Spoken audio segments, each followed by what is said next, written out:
to all you unconventional conventionists. Welcome to Rocky Talkie, a Rocky Horror podcast. I'm Jacob. I'm Aaron. And I'm Meg. No, Meg, you're John. The script and says I'm John. Thank you very much for following the script. Bald and a goblin man. Yeah. Yeah. Now, before we get started with the show, how was your week, guys? Did you get up to anything fun this past October-y part of the season year?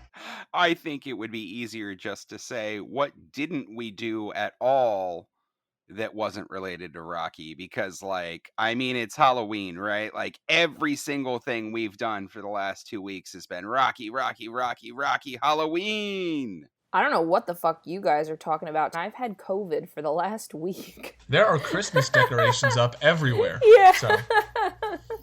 All right, guys, it's true. This one is coming in a little late because we have been so fucking busy with Halloween. We're finally catching up and getting everything caught up here in Rocky Talkie land. It's just been so busy. Yeah, guys, we're sorry for taking a little bit of a break. Halloween madness, it was nuts. I'm sure literally everyone listening to this understands.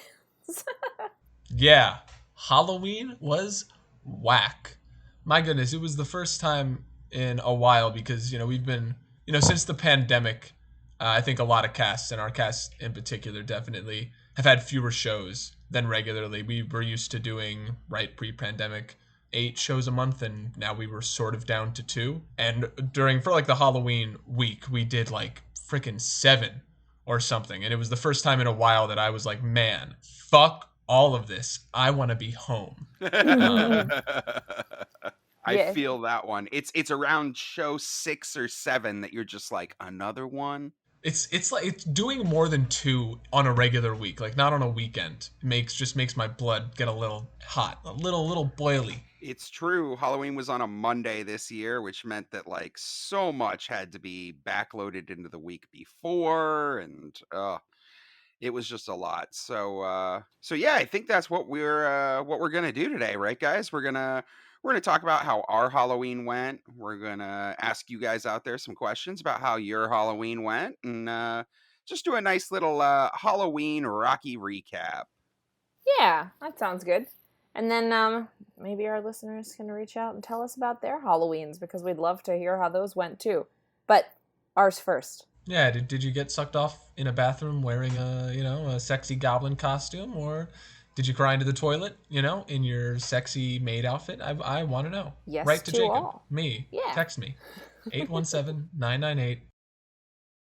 That's how you get stories about the sexy banana costume. Oh, yeah. Fucking peel me, baby. Peel me all the way. Wow, didn't hear the L in that sentence. No, me neither. I was like, do you get peed on in banana costumes? Pee me. I'm there for that. All the way. It's because the yellow mixes in with the yellow, so no one knows. You just got to smell it. Drink more water. Oh, and on that note, I think it's time for... you to pee on me. No.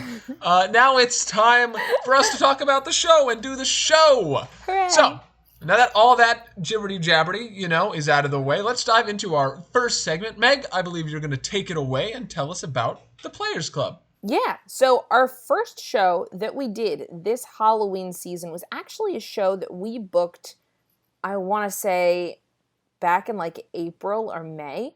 There's a theater organization here in New York City called the Players Club that a friend of our cast is involved with.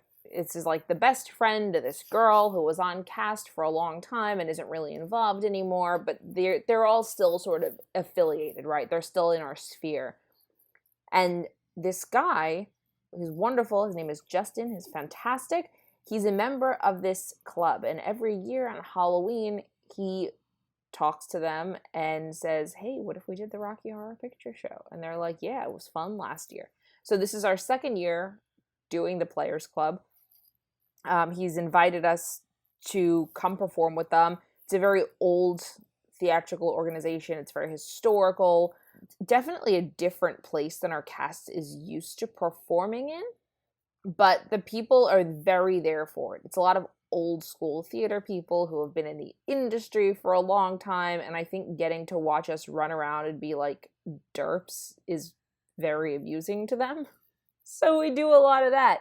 So Justin booked us, back in the spring and asked us to come in, and that was about halfway through October. So that was truly the start of our Halloween season this year. And it was a lot of fun. They had a great time. It was a big party. All these actors like brought their own toast and bags of rice and weirdo costumes that they wore and just got sloshed and watched us dance around. Yeah, I think this show's fantastic. It's a great example of what you can do with outside shows, right? That aren't in a normal movie theater, that are being, hired by an outside kind of entity to bring the cast in. I mean, this place, Players Club, fantastic historic building. Everything in there was like gilt and mahogany, and like it is all vintage. There's some amazing memorabilia that's on display in there. Stuff. The organization was originally founded by Edwin Booth. That's the brother of John Wilkes Booth.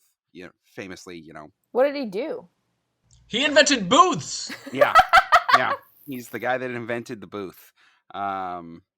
No, Edwin was a stage actor, very famous stage actor in the late 1800s, and he founded this club. And there's tons of stuff on the walls in there, like original props used on stage in 1910, and like daggers that were used in the classic version of Hamlet, and signed photographs and pictures and artwork. And honestly, it's kind of like performing in an art gallery. I Yeah. won't Oh my goodness, lie. it's just like that. Yeah.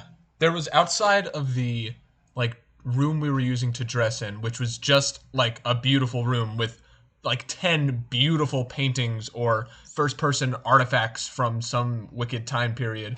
There was a display case filled with like knives and swords that weren't like grungy street knives and street swords. They were like clearly like George Washington used one of those swords, And he never like swung it or anything. It was gifted to him by a fucking czar in Russia, and the czar was like, my people made this off the skulls of the wicked and damned, and now it is yours. And now we just, you know what I mean? It was like everything was like, don't touch or you'll die. It certainly was. And I think the biggest takeaway that we learned there last year, that we kind of not learned, but that we were able to put into practice this year, is definitely know with these outside venues what they expect. Yeah. Right? Definitely get the idea from whoever is booking you exactly what they want.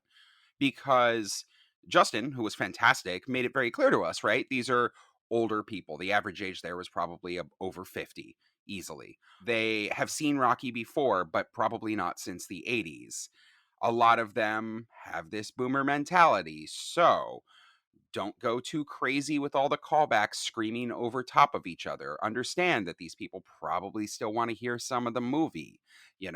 Don't go super long with hosting, because you're not really there to encourage them to come to additional shows or anything. They're already there for this show. Don't embarrass any of them too much during hosting, because that's not the audience that's really here for it.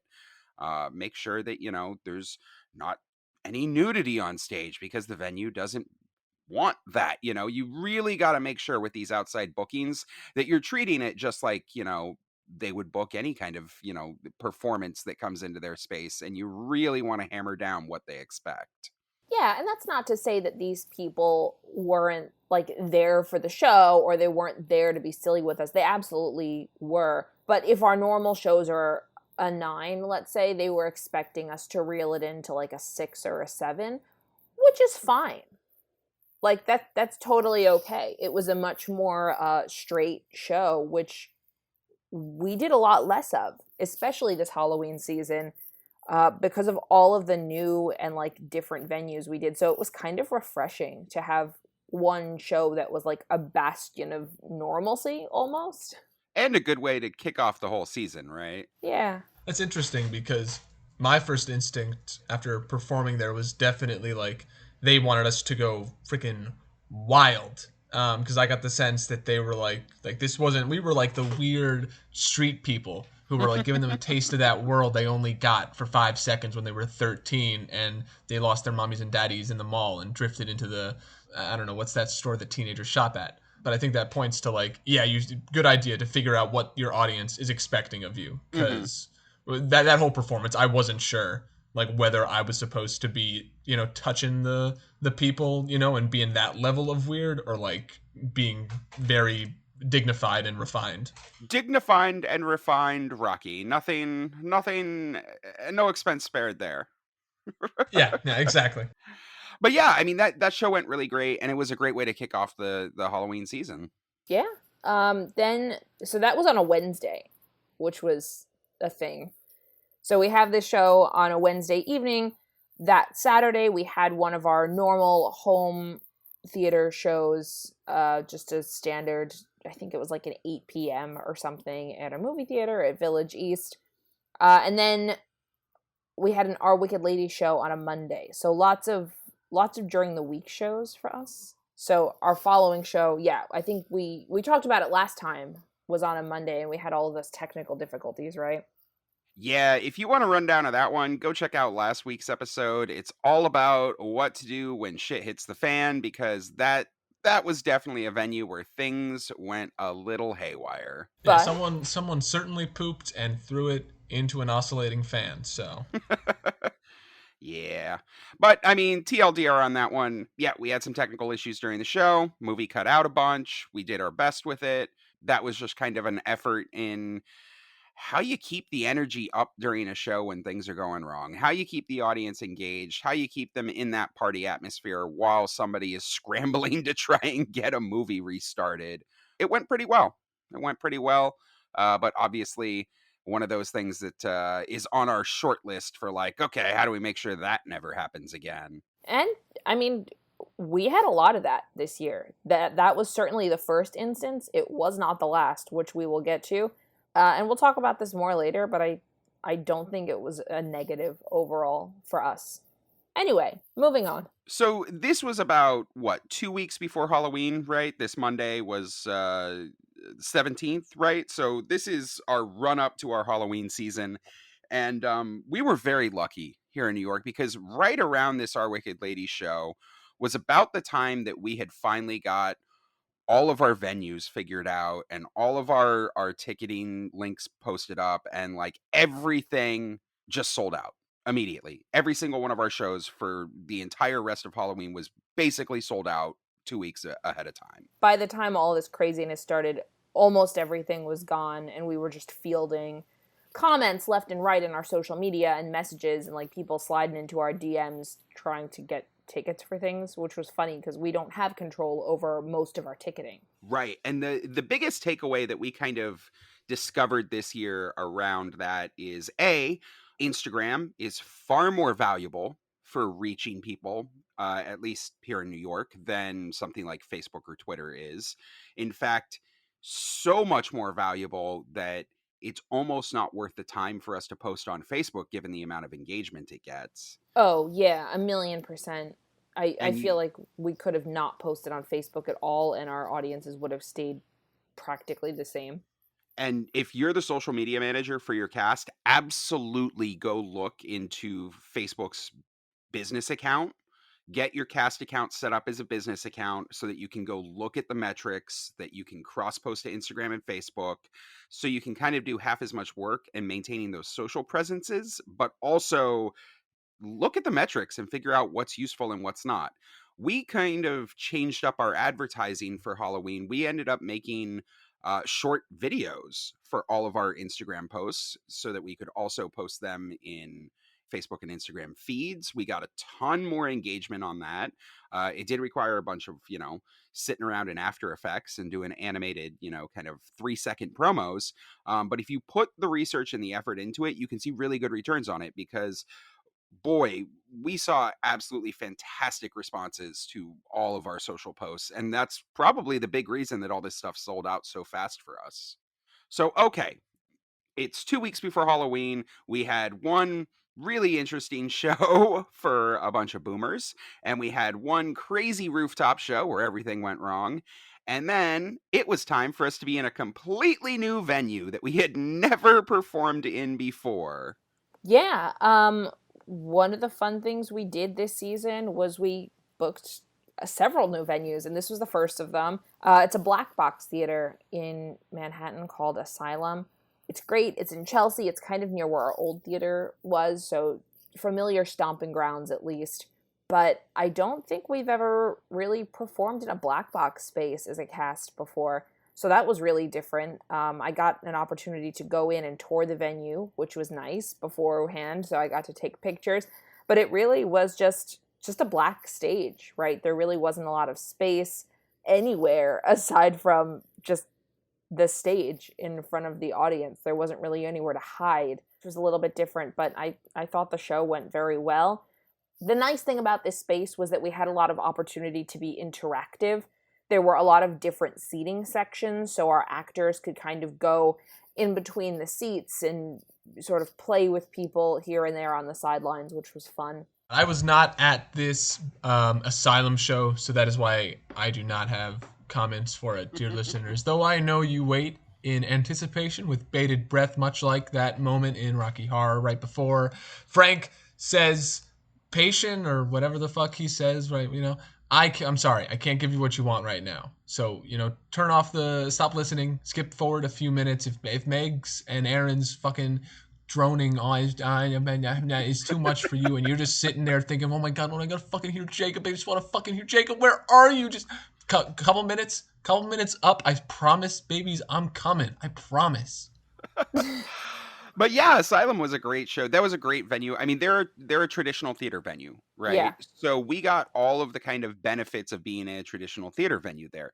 They had green rooms set up. They had professionals on staff that were very accustomed to, giving the cast warning for when, showtime was, what the status of the theater was, when they're opening the house doors, where, your entrances and exits are, how you can get on and off the stage, all of that kind of stuff. Was fantastic in this place because it was a traditional theater venue and you're dealing with traditional theater staff. That's great. Take advantage of that when you have the opportunity to do that. And also, this was a great venue for us because they sold liquor.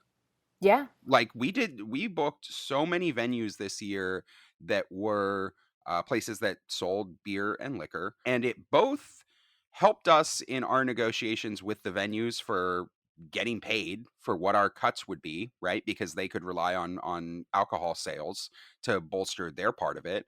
And let's be real, it really helped lubricate the experience in all of these non-traditional settings, right? People, if you're going, to a Rocky Horror that's not in a theater, you kind of have that like, is it going to be as crazy as a movie theater? Is this something different? Am I just watching like dinner theater?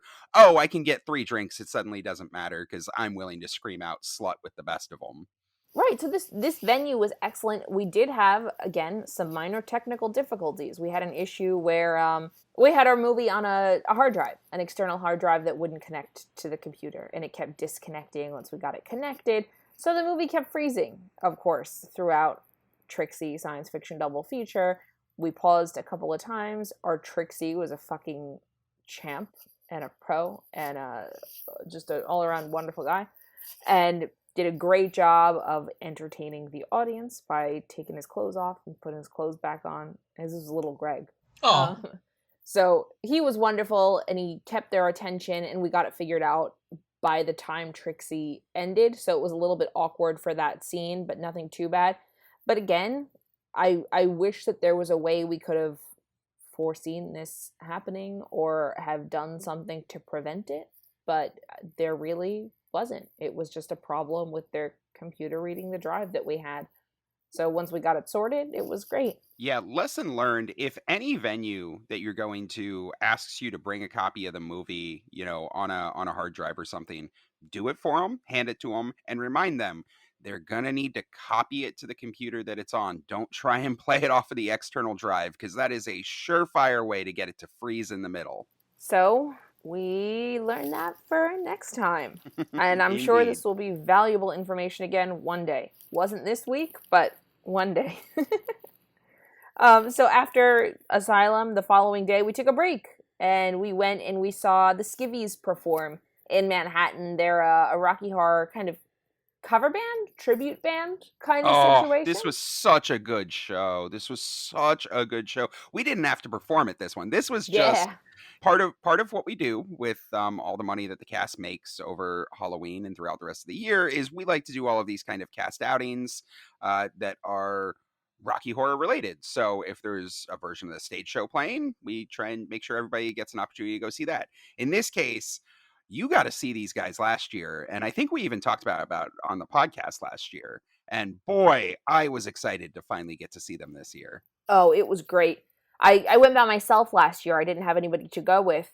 And getting to go back with the whole cast this time was wonderful. I booked the tickets well in advance. We got great seats. They were right in front of the stage. So their audience participation situation this year was really high, which I think made it kind of fun.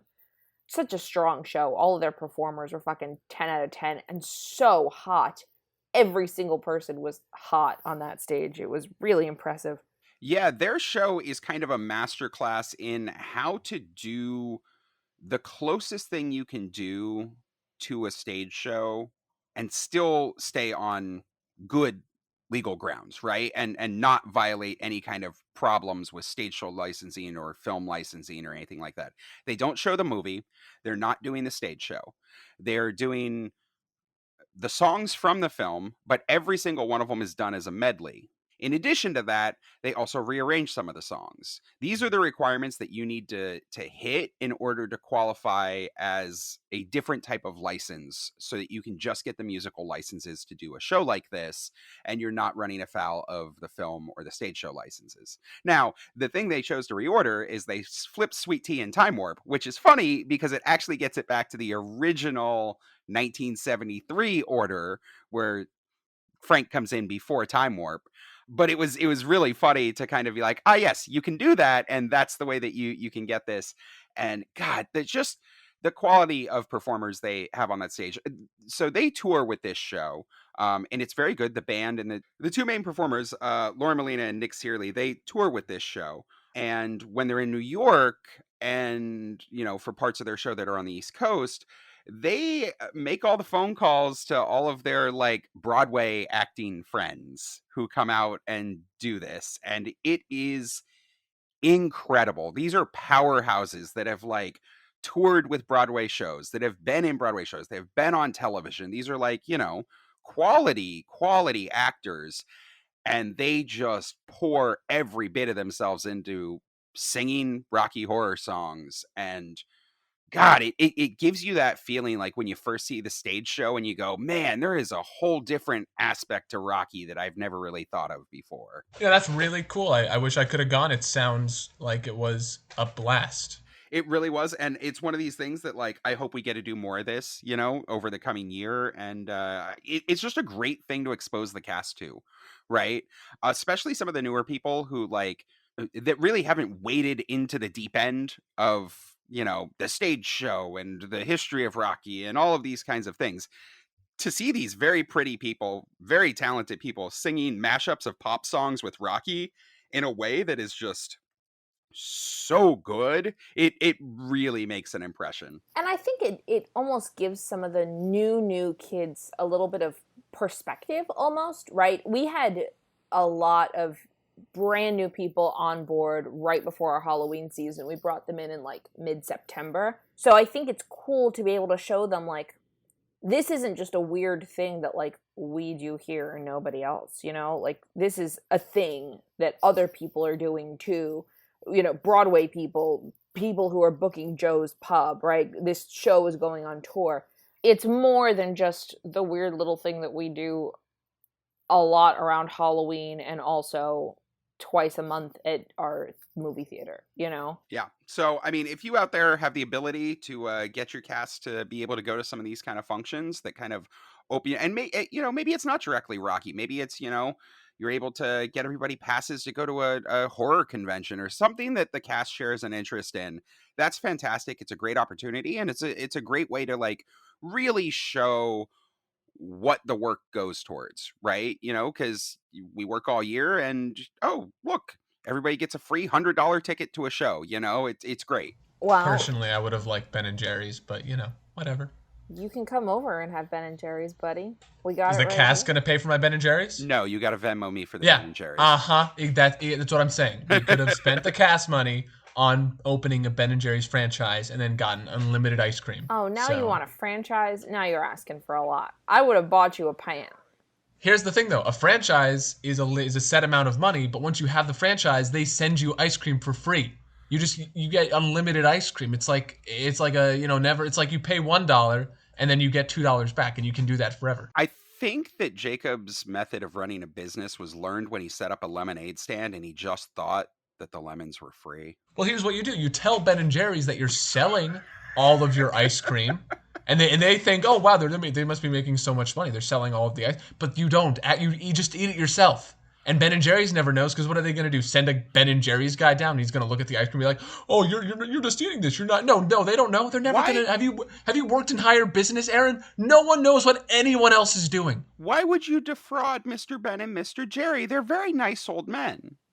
They are pretty nice old men. Yeah, they're the good guys. They're from Vermont or something, and they give a bunch of money to abortion. Right. That's actually a really good. You know what? Yeah. I was thinking like the Ben and Jerry's guys were the Wall Street guys, but they're not. They're better than that. So it is an independently owned and operated business. I mean, you've all heard the story about how Jerry killed a dog that one time. Moving on. Oh my goodness! I'm going to tell this story. Woohoo! Okay. So no one's ever been able to master grape ice cream. For some reason, ice cream musicians can't make grape ice cream. Except one time, Ben and Jerry were like, well, no one can make grape ice cream, but we're the best, so let's try to make it. Grapes, this is going to be important later, are deathly poisonous to dogs. So Ben, he's not seeing anymore. This killed their relationship. But at one point, Ben was dating Jerry's sister, and Jerry's sister had a dog. And Ben was working on this grape ice cream, and he finally overcame some obstacle, and he finally got a working prototype, and he brought a bunch of it over to the sister when he was seeing her on a date. He was seeing her at her house. And so he had this grape ice cream, and they were sharing and eating it together. The dog was around, and he was like, the dog wants some ice cream, wants to be in on it. And Ben, what the fuck does he know? He's like, yeah, sure, here you go, dog. Have a few licks. The dog takes a few licks of the ice cream and instantaneously falls over and dies. So Ben's like Dr. Oz, pretty much, is what I'm saying. But he didn't know. Is that a true story? That is a true internet myth. So 90% of the time, it's true 100% of the time. Okay. Hold on. Is the grape thing true? I'm going to have to Snopes this one later. The grape thing is true in both that ice cream people have a hard time making a grape ice cream, and grapes are poisonous to dogs. They're not that poisonous to dogs, but something about the way in which Ben figured out making grape ice cream made that ice cream that poisonous to dogs. Okay, so immediately after that happened, he was like, okay, we're never touching grape ice cream again because it does this. So that's why Ben and Jerry's also does not have grape ice cream still. I have been told by very reputable sources, namely Aaron, that one Dr. Ruth Fingwinter is a doctor of ice cream. Indeed. And that her job is to do ice cream science. I don't know if it's still her job. Well, it was at one point. So I would like to call out Dr. Ruth Fingwinter and find out if this grape situation is true, ice cream-wise. I would like to learn why you can't make grape ice cream. So, Ruth, if you're listening to this show, let us know. Tell us about the grape ice cream. Well, that, I think, wraps up ice cream facts for the day. Back to Halloween. Pumpkin facts. Before we move on, disclaimer purposes. So I looked up that 90%, internet myth. That is 100% a myth. That came from a false information source apparently, and it's just ballooned into a thing people say. Ben did not kill Jerry's sister with grape ice cream. But apparently fucking grapes are that poisonous to dogs. Don't even let your dog eat a tiny bit of a grape, because apparently one grape can be fatal to dogs. So Ben and Jerry's didn't kill a dog, but holy shit, grapes will. Well, we learned something today. Good. I mean, that's the important part anyway, right? Don't give dogs grapes. Yeah. All right, that's enough of us pontificating. You were actually at some of these upcoming shows that we're going to talk about, right? Bar 9, you were there. I was. We're finally here. Dear listeners, if you've had yourself muted, if you've not been listening to the drawn-out drivel of Meg and Aaron pontificating to you, hear me now and turn up your volume, for here cometh me, Jacob, the life-bringer, the life-giver. Bar 9. All right, so Halloween this year was on a Monday. The Wednesday before that Monday, I like to think of this as the beginning of our absolute Halloween countdown, because our cast had shows from this Wednesday all the way up to that Halloween show Monday night. Mm-hmm. So this was Mm-hmm. like the start of our marathon. And it was at this place called Bar 9. They were really cool. I'm sure Aaron can talk to this more later, but they gave us like a cut on the ticket sales and on the bar sales. Fucking what? Yeah, that Fantastic. was crazy. That was absolutely crazy. And it was like the stage was clearly meant for musical acts, or at least that's the vibe I got. It was very small, which was really fun because it wasn't a small box, so everything was really tight together and the audience was right there. So the show was scrunched up together and the blocking and everything was like, I don't know, I was closer to everybody and everything was intensely exaggerated just and scrunched up, which made it fun. And also just the audience was right up close to us and were so interactive.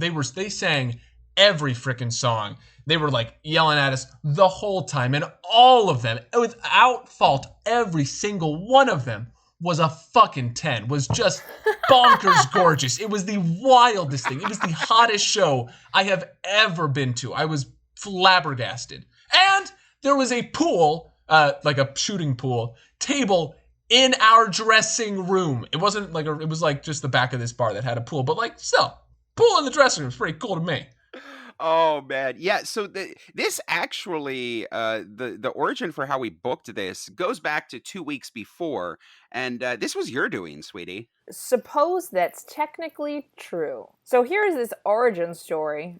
So it's the week before, maybe one full calendar week. So let's say we're looking at fucking the 18th or the 19th of October, right? Halloween has already started. Right after we finished this Our Wicked Lady show, Yeah. basically. So I go, let's go out. Let's go somewhere. We're not going to be able to like go anywhere. Let's blow off some steam. So me, Aaron, and our friend Marty go to this bar. Bar 9, it's a dueling pianos bar, which means they have two pianos that sit on the stage run by very talented musicians, and you can send these musicians money and they will play any song you want, pretty much.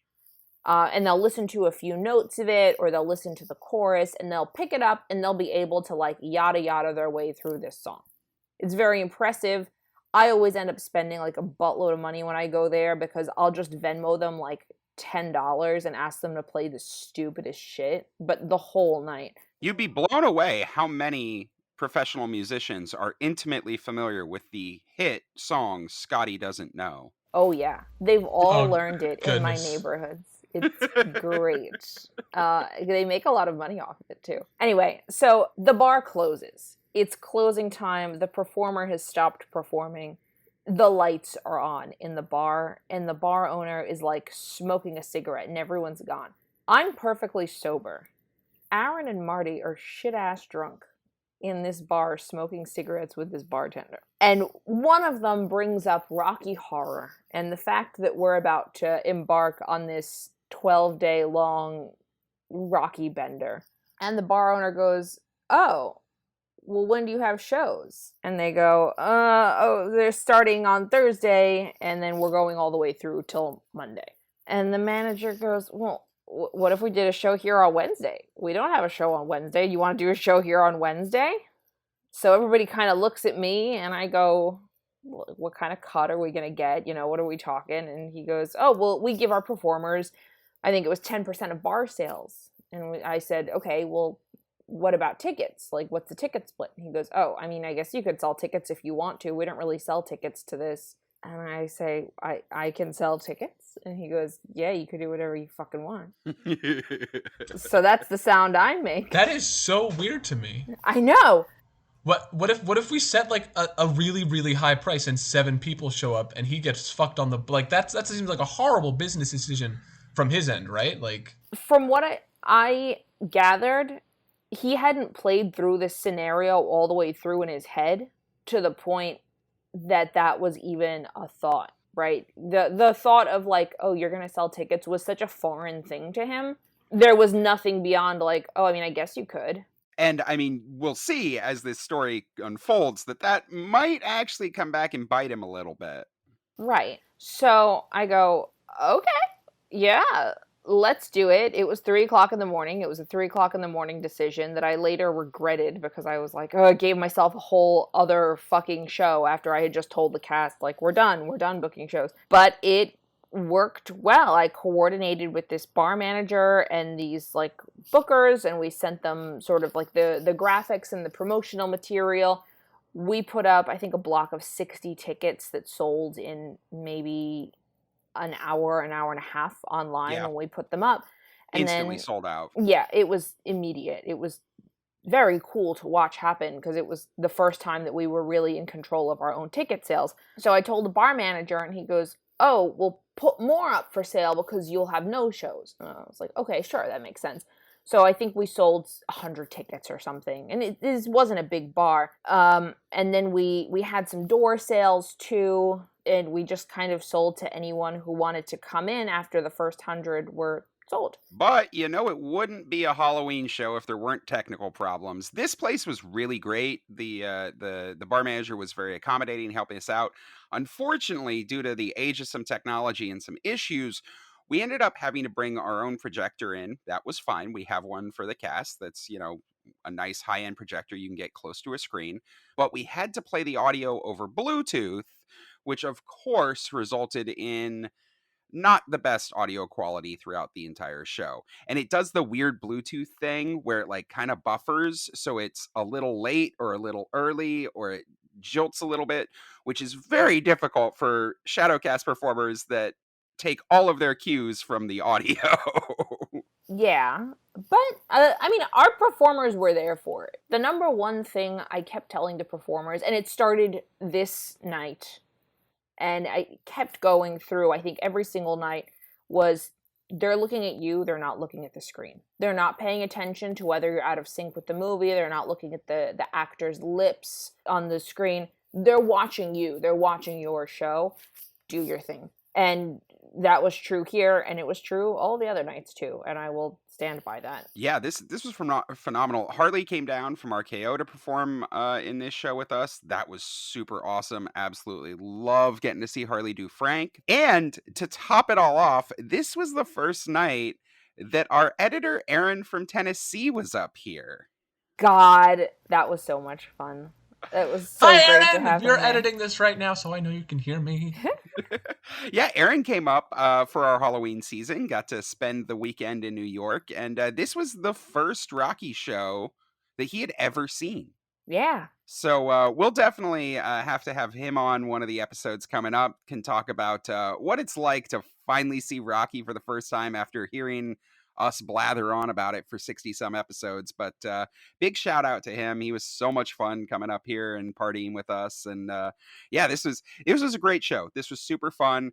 And we'll definitely be talking about doing it again with him. The thing that happened that kind of burned him, though, was that we had sold these 100 tickets, right? Like we had sold 100 tickets that kind of filled up the bar to capacity, Yeah. at least the area of the bar that was could see the stage. And unfortunately, as the bar manager told us after the show, he did absolutely gangbuster sales before the show started. Bar was raking in money hand over fist. But the minute that the show started, bar sales completely plummeted and dropped off because we had overpacked the venue too much and people couldn't get to the bar to order drinks. Womp. That's a little hilarious. After they were like, yeah, just oversell because no one will show. I mean, it worked for us. We got all that money in ticket sales, but Oh, yeah. it fucking crashed afterwards. Like, there were no more booze was sold. So yeah, definitely something to be aware of when you're going into new venues like this, and something that we're going to have to remember is, we search out new venues in the future, is be a little more conscious about how much space they realistically have, and be aware that the bar manager may not know what's going to work for a show that isn't what they usually put in that space. But overall, it was a great show. We had a wonderful time. They welcomed us back. We'd love to go back.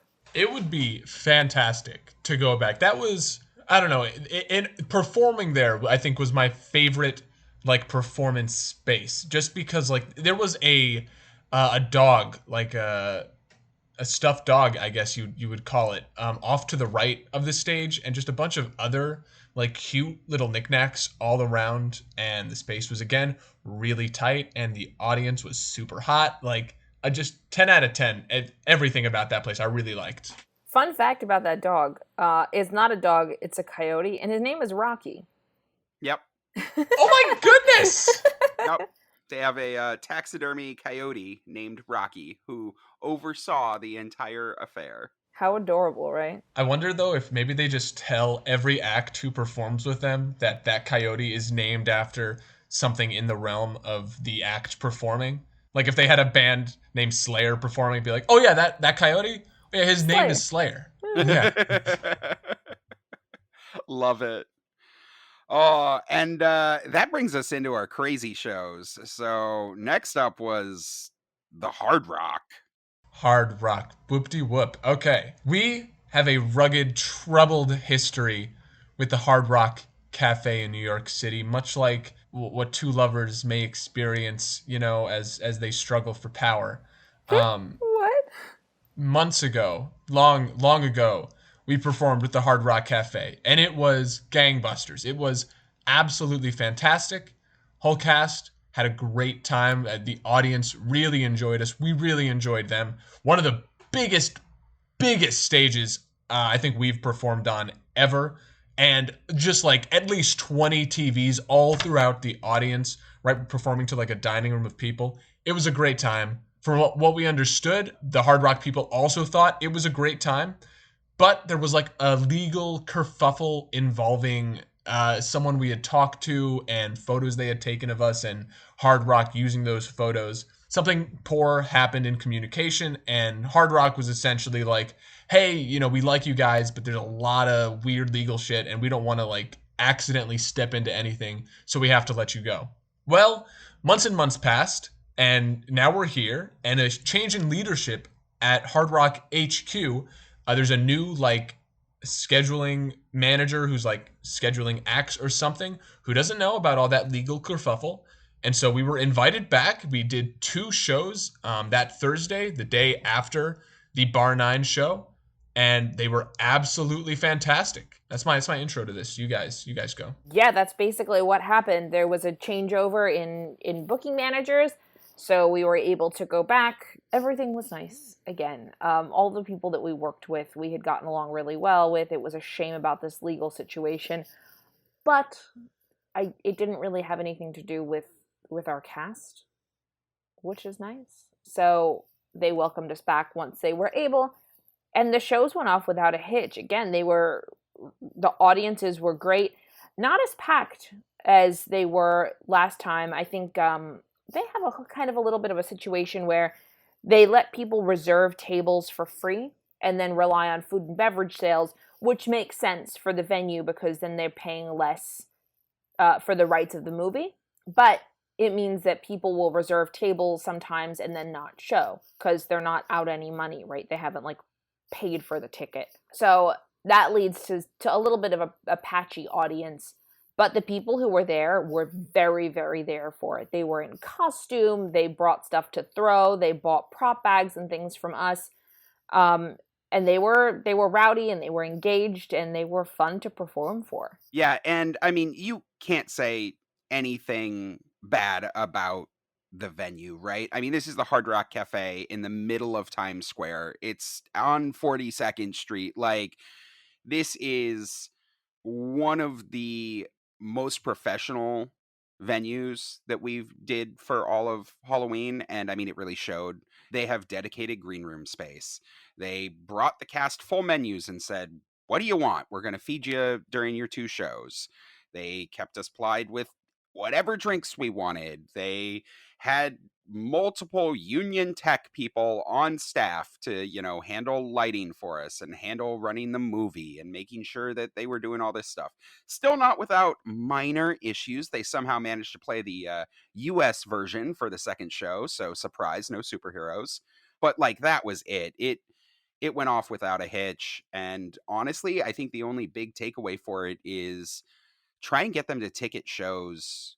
Even if a venue is going to primarily rely on food and alcohol sales, we really should have pushed them a little harder to at least do $5 tickets, $10 tickets, something that would guarantee more butts and seats, because it was kind of a bit of a waste that there was, 20, 30 open seats in this venue. Not saying it was poorly attended. I mean, it's still 400 person venue, and we filled it, but it would have been nice to see it a little more packed. One other thing about this venue was, I think, the cheering.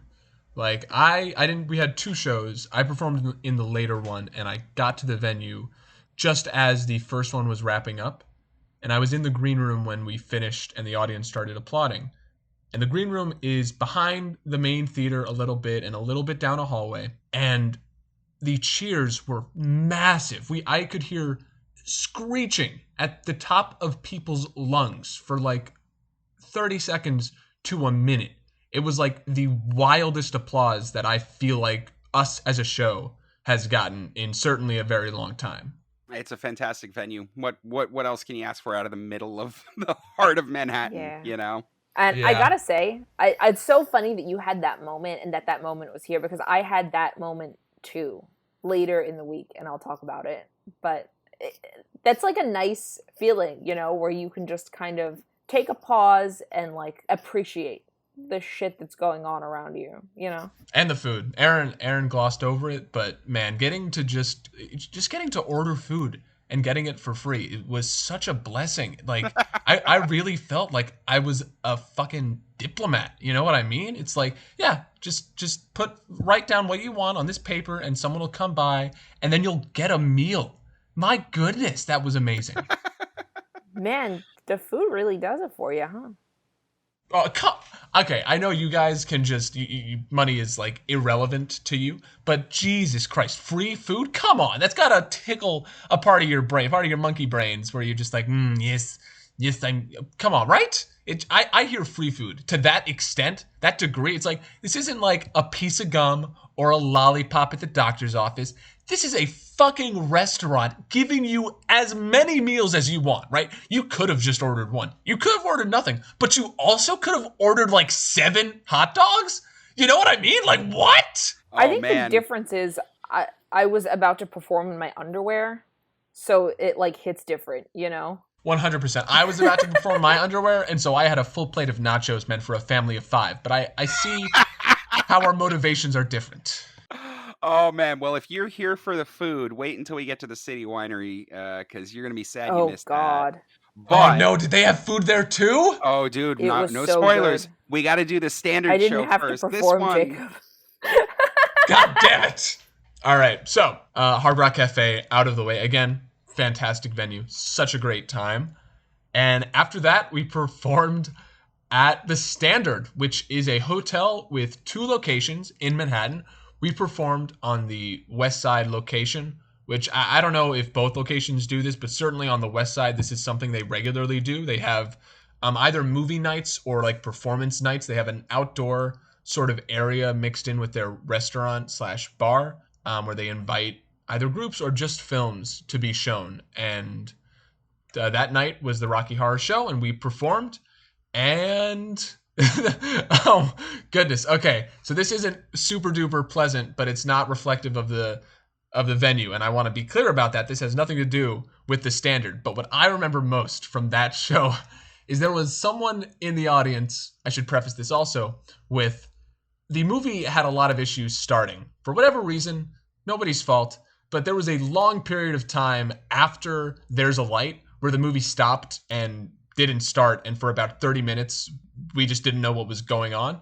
And so people were getting antsy, a lot of people were getting drunk. In particular, there was one group who had one individual who was getting very, very sloppily drunk, and they were cheering this on, right? Every tiny drunken thing that was kind of funny that he did, his group was like, and so he did more. And eventually it got to a point where he had a big pitcher. I don't know what was in the pitcher. I want to hope water.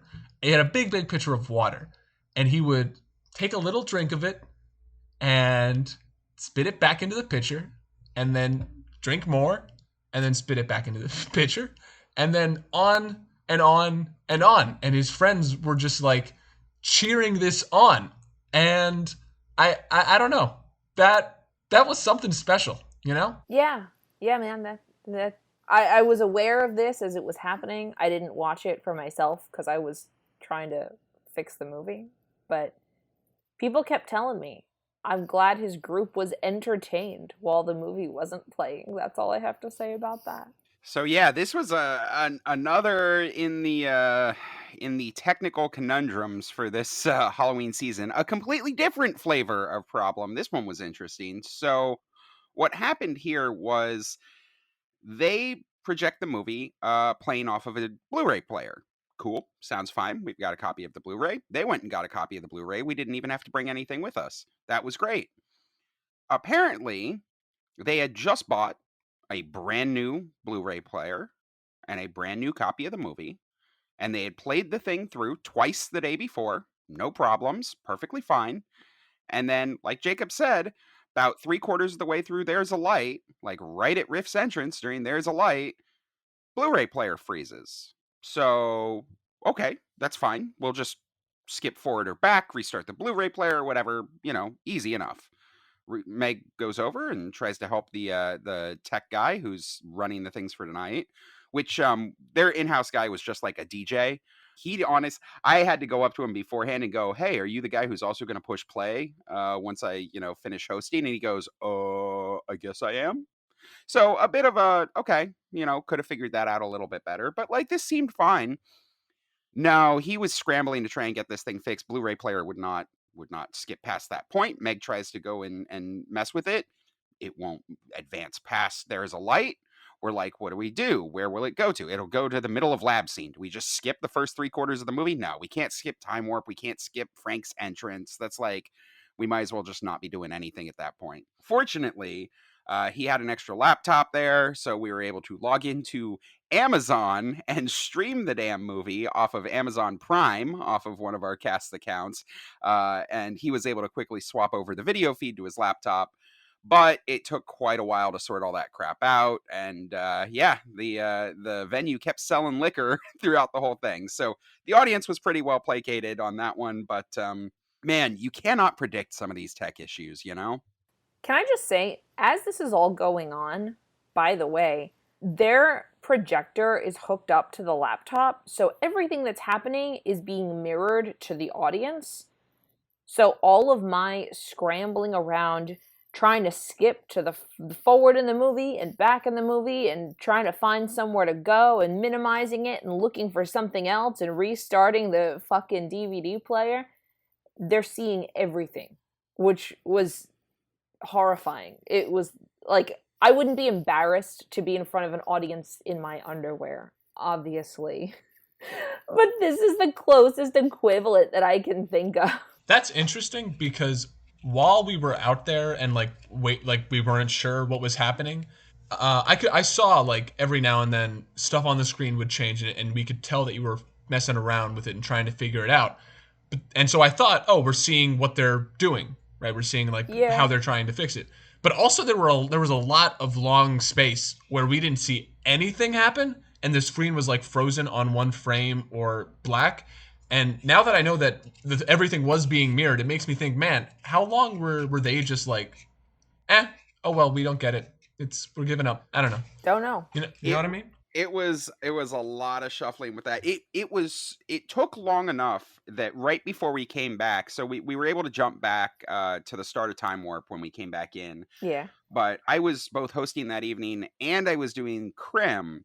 So right before we started, I got to walk out there and do that. Okay, so let me just remind you what's happened in this movie so far. It was the most rather funny stage show Crim thing I've ever done, which was really funny. Turns out you can improv yada yada your way through the first 40 minutes of the movie without a problem. So that was a lot of fun. And I mean, the audience was there for it. Again, this was a great venue where I think that the fact that we were performing in a space that was selling liquor really paid off for us. It wallpapered over the technical problems. It kept everybody engaged and still actively doing stuff. It kept the venue happy because everyone was still ordering drinks. And we were able to just, work around the technical issues. Everybody understands that with small little things like this, small theater, and literally this is not even in a space designed for performance. This is outside at a bunch of tables with a projector set up with a screen, they were very accommodating. They were very understanding, and the audience still had a great time. Some of them probably a little too good of a time. So, Jacob, if you were excited about food before at Hard Rock, let me tell you, I'm bummed for you that you missed this show. So our next show was at a place called City Winery by Chelsea Pier. So it was right on the water. This place was fancy as hell. They invited us well before showtime. I think our show started at 7:30. There was a little bit of a snafu where they said a 7:30 start time, but they told us 7 p.m., so we were in a bit of a hold. But our people started getting there around 4:30, 5 o'clock, just to set up and get a feel for the space because we hadn't seen the space beforehand. So we got to run through a bunch of our tech stuff and a bunch of our blocking just to make sure we kind of had it down. And then they fed us, which was really nice. And they had a ton of food and it was all made on site and it was just fabulous. It was so fucking good. I feel like you're selling this short. They set up a full second green room for us with a buffet style 5-6 trays just full of the house specials that they serve at this $50 a plate restaurant. And it was pasta and chicken and greens, and they came and asked us which kinds of wine would you like in the green room. So we were like, all of them. So they brought us like 5 bottles of wine that we got to enjoy. Like this, they spared no expense. They are clearly like very used to having bands, comedians, that kind of thing in this venue. But they hadn't done much, of kind of like the small scale theatery stuff. So it was different for them, different for us, but they really know how to treat, the talent that's coming in. And I should say, by the way, this was one of our sing-along shows where our cast and our crew and our audience all sing along to the numbers. So it was a lot of fun. The audience was very there for it. We did have some tech issues up top. Of all of the issues that we had at all of these venues, of which you're finding there were lots, this was the one I was the least mad about. It was great. Yeah, fortunately, the issues were all before the movie really got started. Like, the guy who was running all the tech for it, he was very helpful. He did a great job. But the start of the show comes up. We get about, I don't know, 3 or 4 bars into science fiction double feature. It freezes. I turn to him and I'm like, what? And I just hear fuck, fuck, fuck, fuck coming from the booth. I walk over and I look and his laptop's restarting. And that was the cue for our musical director, who was on stage at the time. He was Will. You guys know him as the guy who wrote that amazing Cinderella Rock version. Yes. He did not miss a beat and immediately starts vamping into the funniest stand-up routine that I have ever heard. It was, I don't know if he plans this or not. I think he was just talking.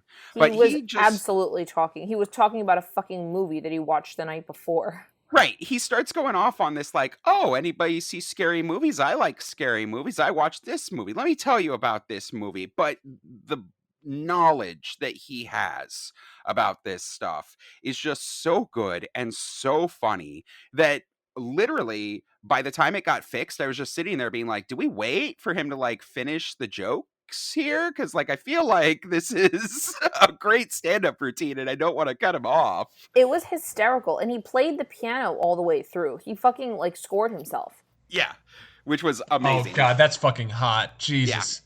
Yeah.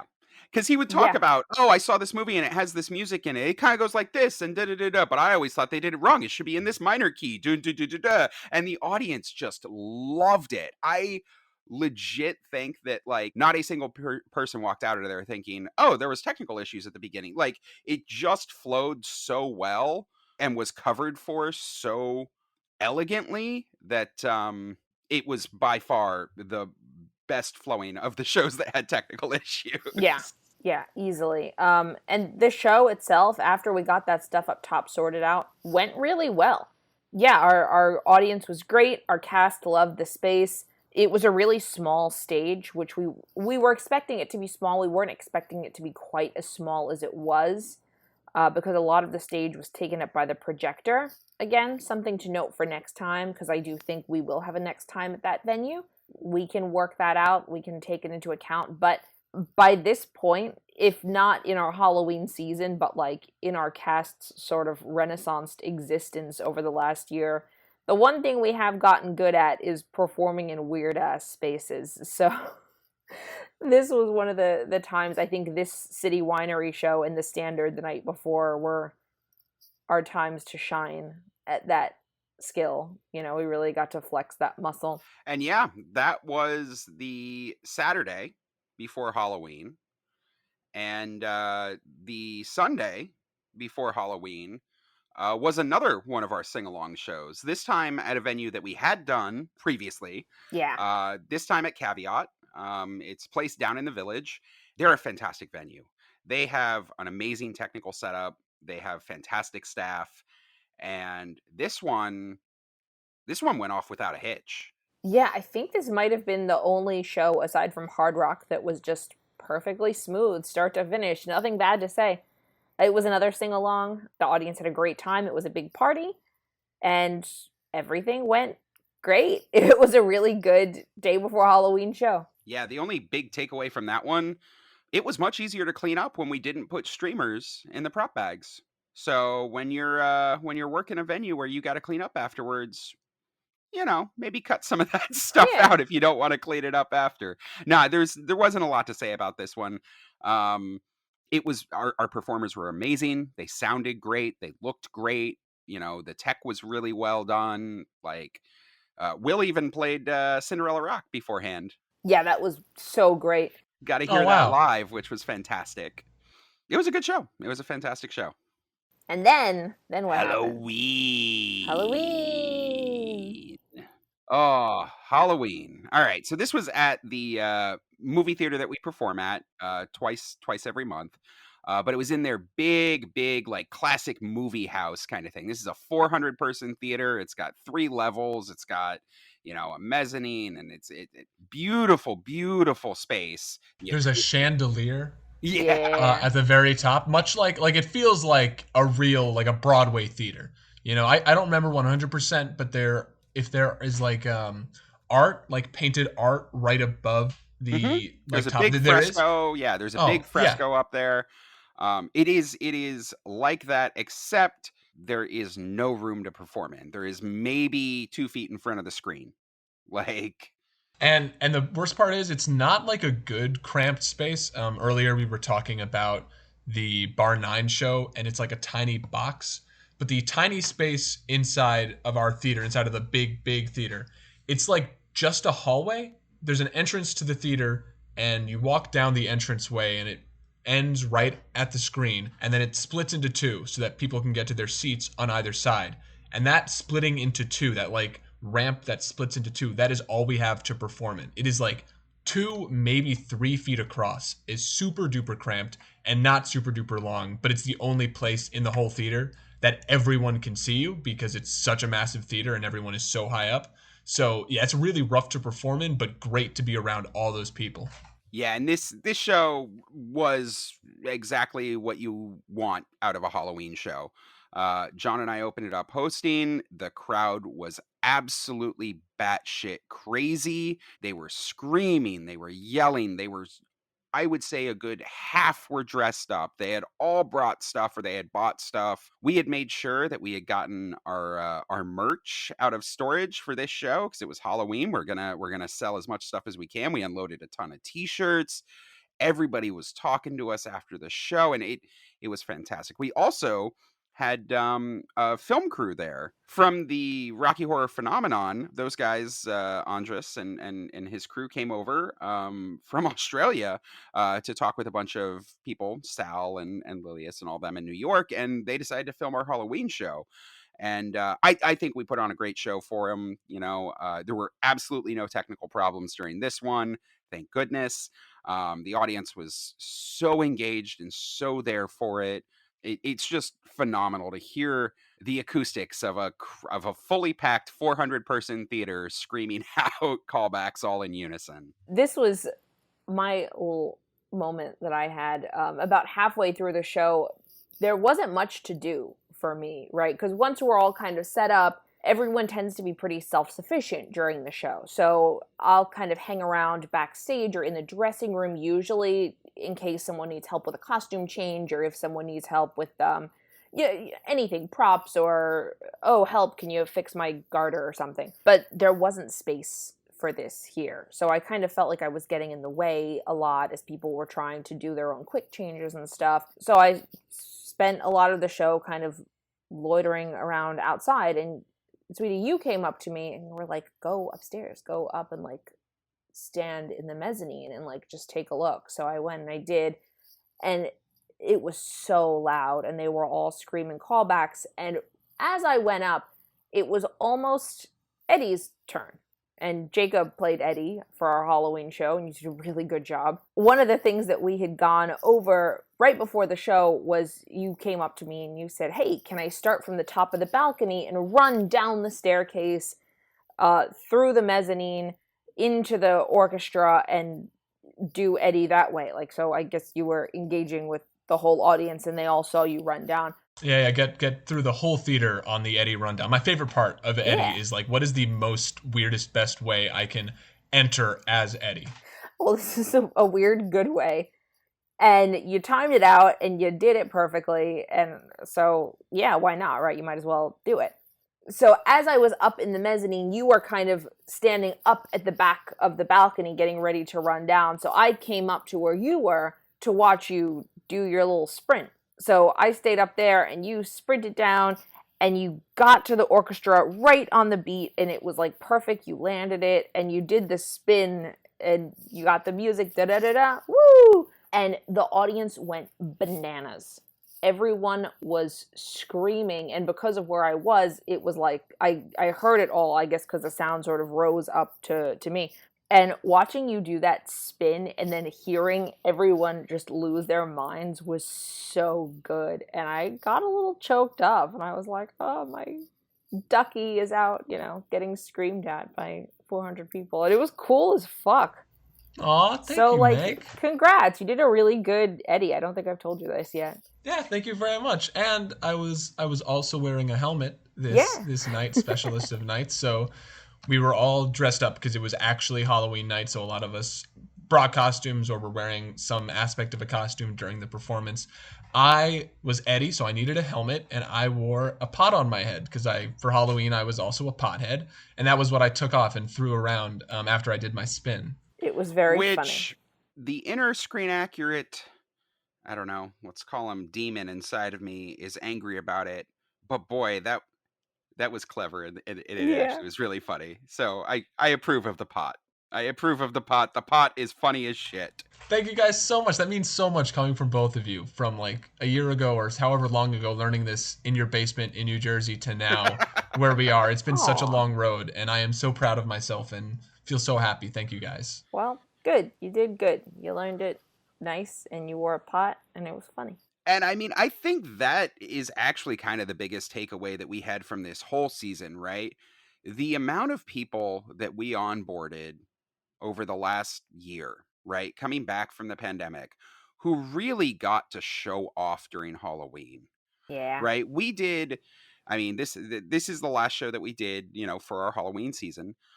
We had another one, just a few days later.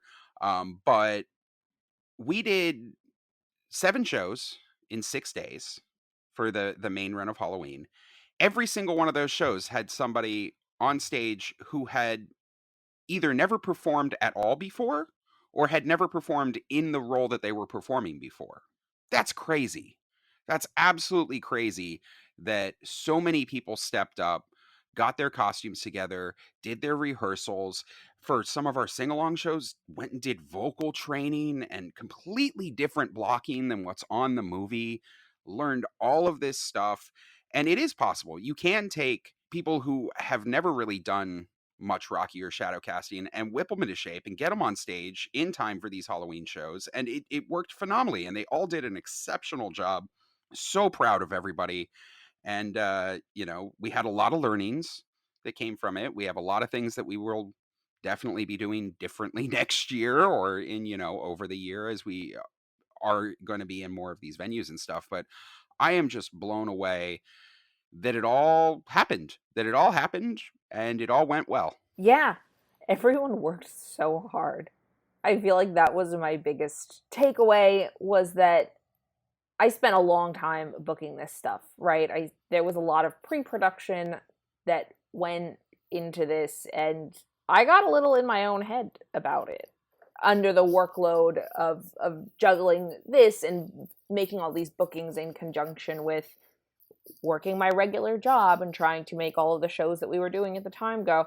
But like, man, seeing everyone just sign up to take on more shows and everyone like being right there in the fucking trenches, like willing to do all of this stuff that I had gone ahead and signed us up for because I'm a fucking lunatic.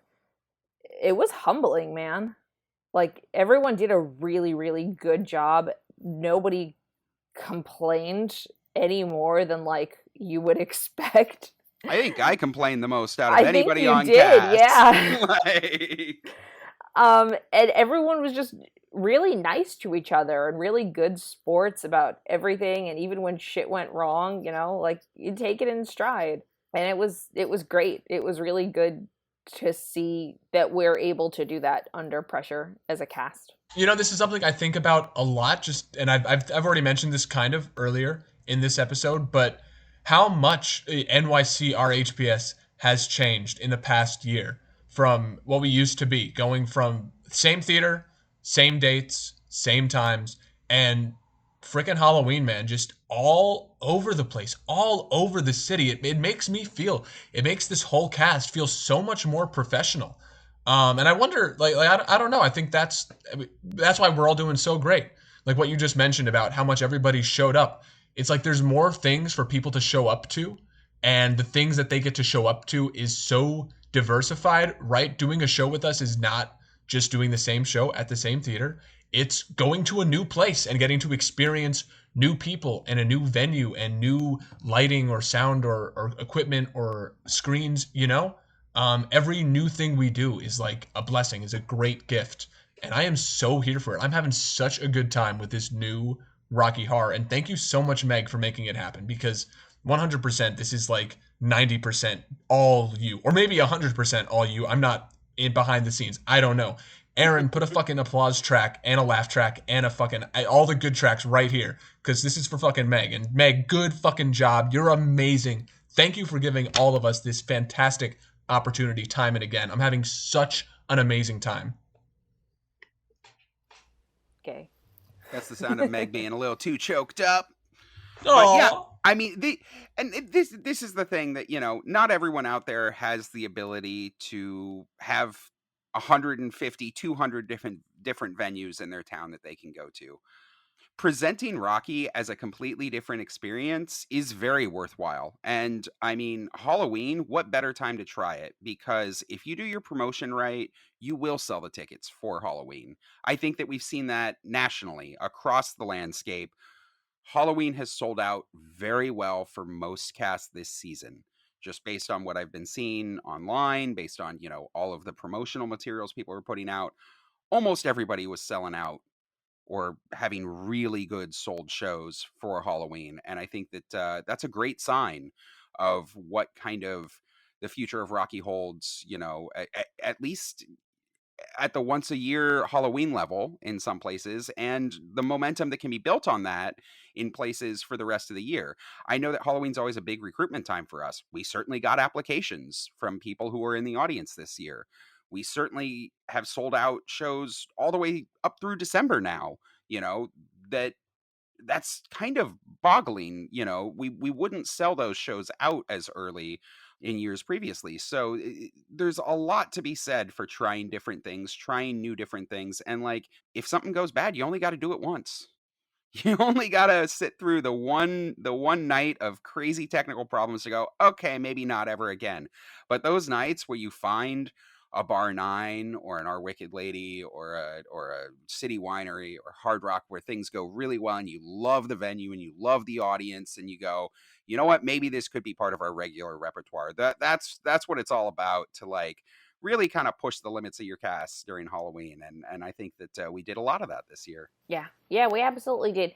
And I think especially with really good venues like some of the ones that we've found over the past couple of weeks, it's worth having those growing pains, because things like mounting the hard drive, things like making sure you have the right Blu-ray player instead of one that's going to shit out on you, that stuff only happens once too. Absolutely. I mean, you know that one of the first things we're looking at, is, all right, what is the technical setup in a box? What's the laptop hard drive wire combination where we will not have this problem, ever again?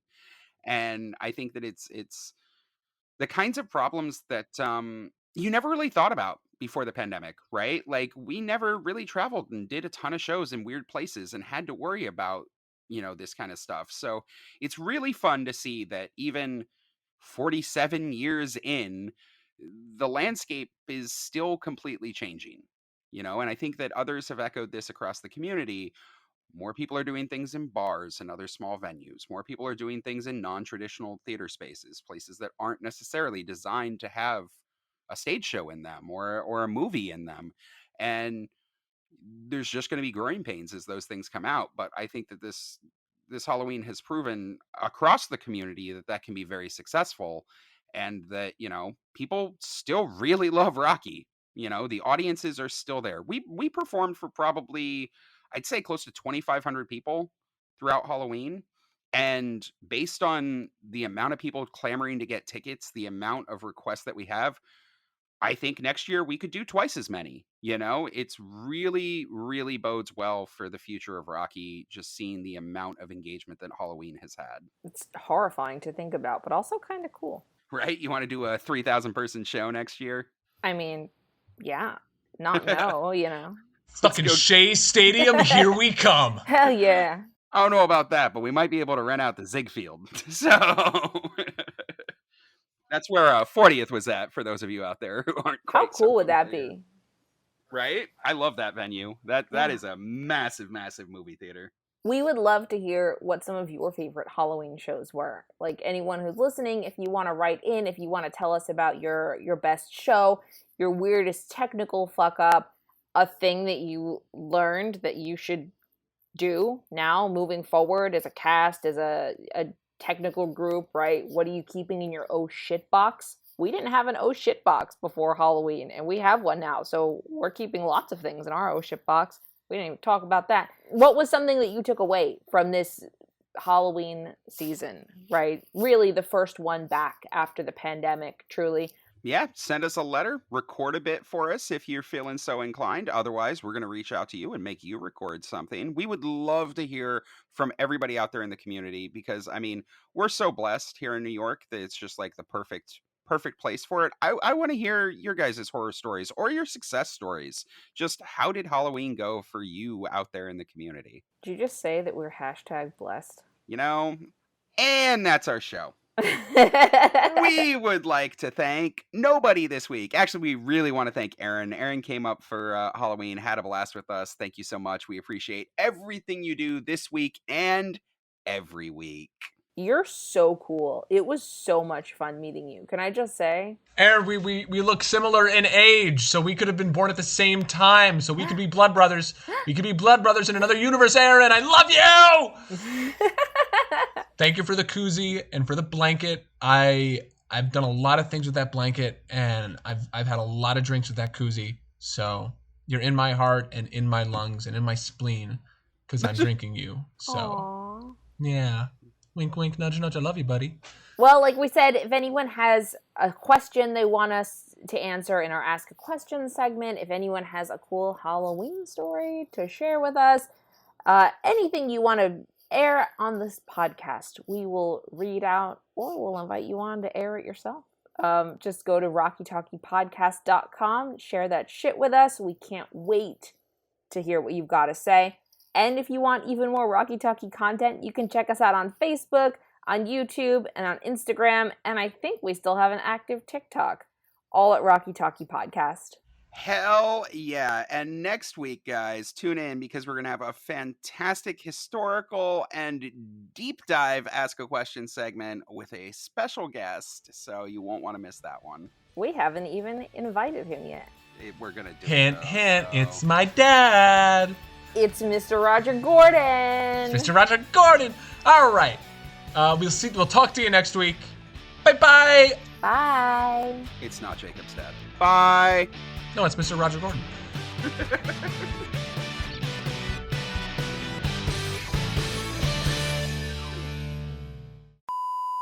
We're at this bar. It's like bar closing. Are we not going to sing Scotty Doesn't Know right now? Scotty doesn't know that Fiona and me do it in my van every Sunday. That's it. She says she's out shopping, but she's under me and she's not stopping.